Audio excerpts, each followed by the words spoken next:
All right, so I've had a very exciting day. Today I learned a lot of things about hydraulics. I went to the machine shop this afternoon for a second time, gave him my template, my mock-up. He said it's the best he's ever seen. Nobody's ever done that for him before, so got that going for me.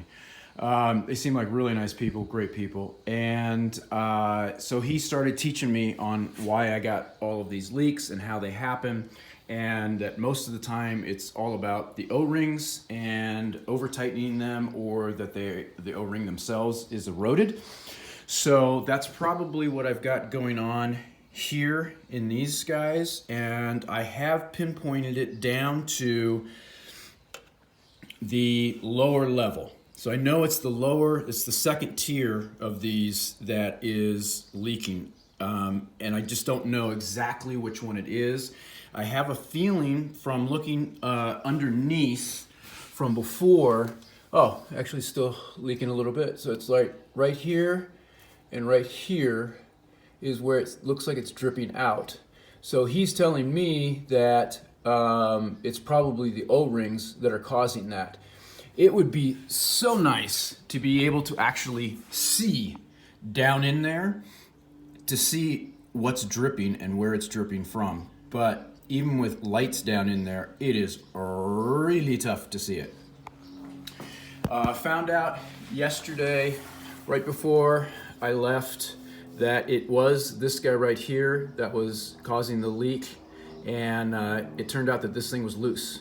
And so I'm gonna tighten that down. I did not do that yesterday. It was time for me to go and I just wanted to get out. So this one up here is the one that leaks. I put the towel up there last night and I had no leak down here, and nothing in, sitting down here like in a reservoir kind of thing. So I know it's the top one, and like I said, it was loose when I tried it out. He said that he gave me an explanation of how this thing works or what it's for, and basically the feed lines come in, and what ends up happening is there are inside here in this rod there are holes, and going up and down lines up the holes in here and regulates the speed for everything that runs. So that's what this is. He said that it's if it hasn't been run for a while, and I said it's been 2 years, he said, oh yeah, just to keep using it. And so that's what I'm gonna do, is just keep pulling it up and pushing it down, and pulling it up and pushing it down, and hopefully my weld on there will hold. Yeah, it's not straight, it's a little ugly.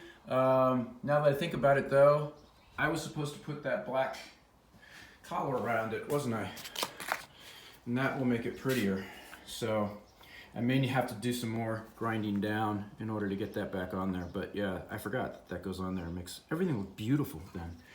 So before, oh, and then he said, absolutely, gosh, man, it is hard to get the camera even in there.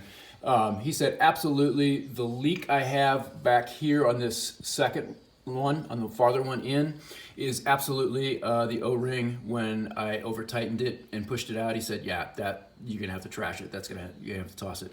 So I said, oh, well, I guess I'll be taking the engine out this afternoon then. And yes, folks, once again, Mr. Engine needs to come back out, because I really do not think that there is any way that I can get in there without the engine out of there. And I know how much you guys all love the fact that I get to keep taking the engine in and out, which also probably means that I'm going to have to take the pump off, because I don't think the hoses are going to be long enough, but we'll see. I'll see if I can get the engine out just enough to at least make it so that I can get to that. Yeah, you can almost see it back there. It's that one back there. I mean, it's not easy to get to in any way, shape, or form.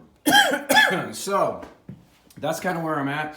I am going to turn this on before I do that, because I want to make sure that these hoses that can control the lines for the treads are correct. I feel like when I turned those on, they spun the wrong way, or at least this one did, and I'm not sure how I got the hoses installed backwards, but it's me, so I got it installed backwards.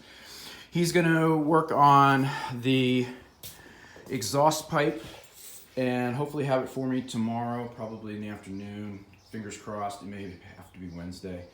And but he gave me about a 30 minutes to 45-minute lesson on hydraulics and how it all works in here, the pressure and the flow, and that thing's going to try to pump at let's say it's 5 gallons per minute, 1500 psi.